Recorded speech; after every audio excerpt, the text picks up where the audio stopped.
नमस्कार। आज आप दोस्तों से चलिए आज हम फिर से लाए हैं देश और दुनिया की तमाम छोटी बड़ी ब्रेकिंग न्यूज। तो खबरों को स्टार्ट करने से पहले एक छोटी सी रिक्वेस्ट है दोस्तों, अगर आप चैनल पर नए आए हैं तो चैनल को सब्सक्राइब कर ले और नोटिफिकेशन को भी ऑन कर ले और साथ में वीडियो को एक लाइक जरूर कर ले और वीडियो को अपने दोस्तों में ज़्यादा से ज़्यादा शेयर कीजिए। तो चलिए बढ़ते हैं खबरों की ओर। इसी बीच पर दोस्तों अगली खबर की ओर तो कि असदुद्दीन ओवैसी ने फिर दिया बड़ा बयान, कहा इंशाअल्लाह हिजाब पहनने वाली बच्ची एक दिन बनेगी भारत के प्रधानमंत्री। जी हां दोस्तों, आपको बता दें ये बड़ी खबर सामने निकल कर आई दोस्तों कि भारतीय मूल के ऋषि सुनक के मंगलवार को महाराजा चार्ल्स तृतीय के साथ मुलाकात के बाद औपचारिक रूप में भारतीय मूल के पहले ब्रिटिश के प्रधानमंत्री के रूप में कार्यभार संभाल लिया है। उन्होंने पीएम बनाने के बाद भारत में सियासी बयानबाजी का दौर शुरू हो चुका है। कुछ विपक्षी नेताओं को कहना है कि भारत इस घटनाक्रम में सिख लोगों और अल्पसंख्यकों में से किसी एक दिन शीर्ष पद चुने जाने की परंपरा को आना पाएगा। इस बीच में आपको बता दें, अब इसी कड़ी में ऑल इंडिया के मजलिस AMIM के प्रमुख चीफ असदुद्दीन ओवैसी ने का बयान सामने आया है। उन्होंने कहा कि मैं तो बोला है कि इंशाअल्लाह मेरी जिंदगी में या मेरी जिंदगी के बाद एक हिजाब पहनने वाली बच्ची भारत की प्रधानमंत्री बनेगी। कर्नाटक की बीजपुर में मीडिया से बात करते हुए उन्होंने यह बात कही है। पत्रकारों में ओवैसी ने कहा कि शशि थरूर के बयान पर प्रतिक्रिया मांगी थी। दरअसल शशि थरूर ने सोमवार को श्री सुनक के वरिष्ठ पीएम बनने के कुछ समय पहले ट्वीट करके कहा था कि अगर ऐसा होता है तो वो मुझे लगता है कि हम सभी यह स्वीकार करना होगा। इस बीच मैं आपको बता दें कि इन्हीं को लेकर सोमवार को कांग्रेस के वरिष्ठ नेता चिदंबरम ने ट्वीट कर कहा है कि पहले कंबाला और सब ऋषि सुनक है। अमेरिका और ब्रिटेन के लोगों को अपने देशों का गौरव बहुसंख्यक नागरिकों को गले लगाया करता है।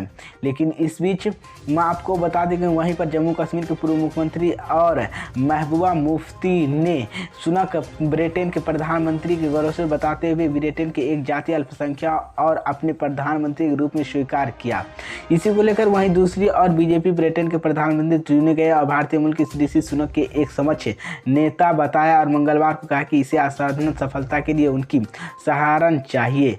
इसी बीच पर दोस्तों अगली खबर की ओर तो कि तेलंगाना में होने वाले विधानसभा चुनाव से पहले बीजेपी को लगा बड़ा झटका। पूर्व सांसद ने छोड़ी पार्टी, टीआरएस में होंगे शामिल मोदी अमित शाह की बड़ी मुश्किलें। जी हां दोस्तों, आपको बता दें ये बड़ी खबर सामने निकल कर आई दोस्तों कि तेलंगाना में मनु खेगड़े उपचुनाव से पहले बीजेपी को एक और बड़ा झटका लगा है। पार्टी के नेता और पूर्व राज्यसभा सांसद रापेलू आनंद ने भास्कर ने बीजेपी छोड़ने का ऐलान कर दिया है। उन्होंने सीएम के चंद्रशेखर राव से के बाद टीआरएस में शामिल होने का संकेत दिया है। उन्होंने एक दिन 2 दिन में सीतामढ़ी दल के शामिल होने की संभावना और भास्कर ने केसीआर से मुलाकात के बाद यह बीजेपी से इस्तीफा दे रहा है और टीआरएस में शामिल होने की इच्छुक है। इस बीच भास्कर 2012 और 2018 के बीच राज्यसभा के सदस्य रह चुके हैं और प्रजाशली समुदाय के एक प्रमुख नेता और विशिष्ट पत्रकार भास्कर ने कहा कि वहीं केंद्र में सरकार की जन विरोधी नीतियों के कारण भाजपा का इस्तीफा दे रहा है। उन्होंने हस्तरक्षा क्षेत्र से विकास और राज्य की मुनाफा कल्याण के कई उपाय बताए है और मुख्यमंत्री प्रशंसा की है। उन्होंने केंद्र की बीजेपी सरकार द्वारा हस्तरक्षा और वस्त्रों की जीएसटी लगाने पर भी नाराजगी व्यक्त किया और क्षेत्र को कमजोर करने का प्रयास बताया है।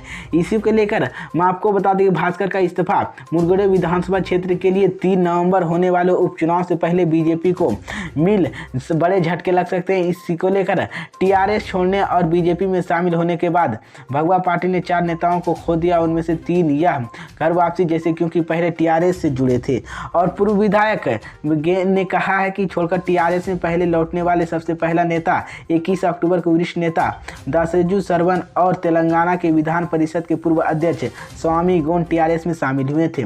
इस बीच तो ये बड़ी अपडेट है दोस्तों कि तेलंगाना उपचुनाव से पहले बीजेपी को एक और बड़ा झटका लगा है, जिसके बाद मोदी अमित शाह की मुश्किलें बढ़ गई है। इसी बीच पर दोस्तों अगली खबर की ओर तो सीएम योगी और आरएसएस के प्रमुख मोहन भागवत ने की मुलाकात। उत्तर प्रदेश में हो सकता है जनसंख्या नियंत्रण कानून लागू। जी हां दोस्तों, आपको बता दी ये बड़ी खबर सामने निकलकर आई दोस्तों की मुख्यमंत्री योगी आदित्यनाथ ने राष्ट्रीय स्वयंसेवक संघ के प्रमुख मोहन भागवत से मुलाकात की है। सीएम योगी ने का हेलीकॉप्टर करीब 12:45 बजकर कुछ ही मिनट में राष्ट्रीय स्वयंसेवक संघ के आखिर भारतीय कार्यकारी मंडल की बैठक में स्थल में पहुंचा। इसी संबंध में बताया गया कि जनसंख्या नियंत्रण की नीति पर चर्चा हुआ और अयोध्या में भगवत दीप पर की तैयारी की गई और योगी के निमंत्रण दिया। और सूत्रों में बताया गया कि आरएसएस के प्रमुख मोहन भागवत और मुख्यमंत्री योगी आदित्यनाथ के बीच जनसंख्या नियंत्रण कानून पर नीतियों पर चर्चा हुई है। इसी को रोकने के लिए कानून बनाने और इसकी सख्त लागू करने की वार्ता हुई और माना जा रहा है कि उत्तर प्रदेश में सरकार के आगामी नीति संग इसे एजेंडा झलक दिख जा रही है। और बताया जा रहा है कि संघ प्रमुख मोहन भागवत और योगी आदित्यनाथ के एक साथ दोपहर में भोजन किया गया। इस दौरान उन्होंने कहा है कि सीएम योगी और हेलीकॉप्टर के सीधे संग कार्यक्रम के स्थल जयपुर रिया स्कूल वास्तविक परिसर के गोहनिया में पहुंचा और 500 किलोमीटर दूरी ही सबको रोक दिया गया और आरएसएस की स्थिति दी गई है। इस बीच मैं आपको बता दें कि सीएम योगी अपने दुष्यता कार्यक्रम के तहत दोपहर पीने की वजह की है इस दौरान। तो ये बड़ी अपडेट है दोस्तों। मैं आपको बता दें कि इसी को लेकर अब 2019 में सीएम योगी और भगवत की मुलाकात के लिए पहुंचे थे। उसके बाद राष्ट्रीय स्वयंसेवक नवंबर में 2020 में हुई अखिल भारतीय कार्यक्रम मंडल में उत्तर प्रदेश में बैठक में रिक्शा की गई है। और वहीं मैं आपको बता दें तो ये बड़ी अपडेट है दोस्तों कि आरएसएस के प्रमुख और सीएम योगी ने मुलाकात की है और इस बार उत्तर प्रदेश में जनसंख्या नियंत्रण कानून पर बात हुआ और हो सकता है कि उत्तर प्रदेश में जनसंख्या नियंत्रण कानून।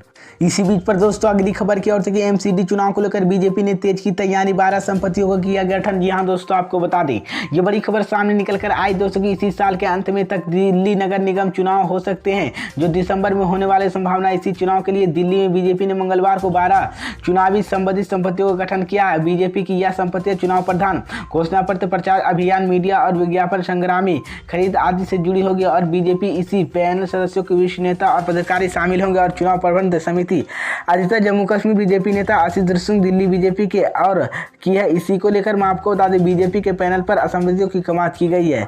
इसी बीच तो ये बड़ी अपडेट है दोस्तों।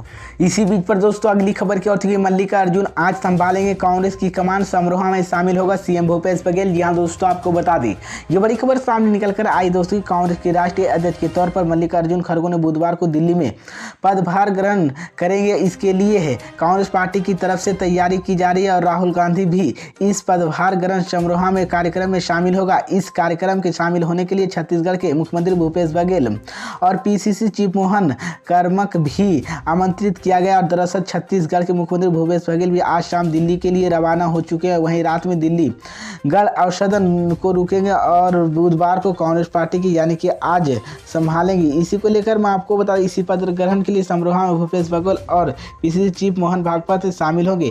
इसके अलावा पिछले 1.5 महीने के भारत जोड़ो यात्रा पैदल चल रहे राहुल गांधी भी इसी कार्यक्रम में शामिल होगा। और छत्तीसगढ़ कांग्रेस की प्रभारी महामंत्री अमरजीत चलवाना ने बताया कि इस कार्यक्रम में सोनिया गांधी, राहुल गांधी, प्रियंका गांधी भी शामिल रहेंगे। बता दें कि 19 अक्टूबर को जब मतगणना हो रही थी तब पीसीसी चीफ मोहन कार्यक्रम में कांग्रेस के राष्ट्रीय कार्यक्रम मौजूद थे। उन्होंने जीत के लिए बाद खड़गे की बधाई दी और इसके अलावा मल्लिकार्जुन खड़गे को छत्तीसगढ़ आने का न्योता दिया। इसके अलावा मुख्यमंत्री भूपेश बघेल खड़गे की मुलाकात करने की उनके छत्तीसगढ़ आने का भी न्योता दिया।